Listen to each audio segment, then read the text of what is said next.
Welcome to the B.E.G exhibition stand. I will introduce you to our virtual conference room. This conference room is monitored by our Generation 7 KNX occupancy detector and is responsible for daylight-dependent lighting control. In addition, we have installed our KNX VOG sensor in the room, which ensures the air quality and humidity. If the set limit values are exceeded, this is indicated accordingly via this traffic light display. And the person who is in the conference room is thus requested to open the windows and ventilate.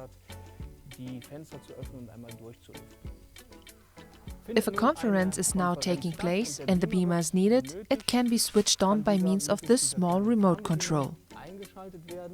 The scene is started, thus the shutters are also lowered and the lighting is dimmed accordingly, so that every conference participant has a good view of the projection. When the conference or beamer presentation is over, another button on the remote control ends the presentation scene.